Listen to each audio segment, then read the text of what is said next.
Here I have BYD CLU, and on this example I will show you how to take a screenshot on the following car.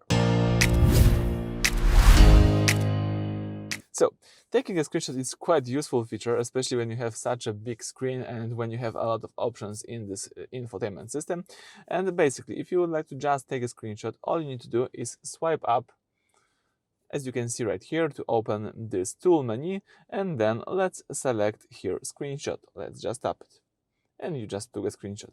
So now let me, for example, took a screenshot of the settings. Let's swipe up here, tap screenshot, and you just save this screen. Now, if you would like to find this screenshot, all you need to do is use the home button, choose here the apps menu from the right side.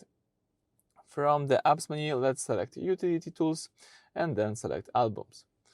From albums, as you can see, you've got access to the photos or to the albums. And in photos or albums, you can find the screen snapshots.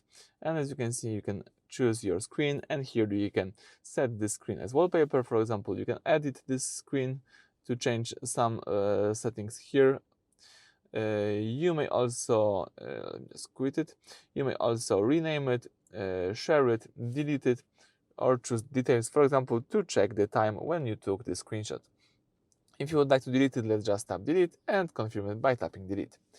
Alright, so that's it. Thank you for watching. Please subscribe to our channel and leave thumbs up.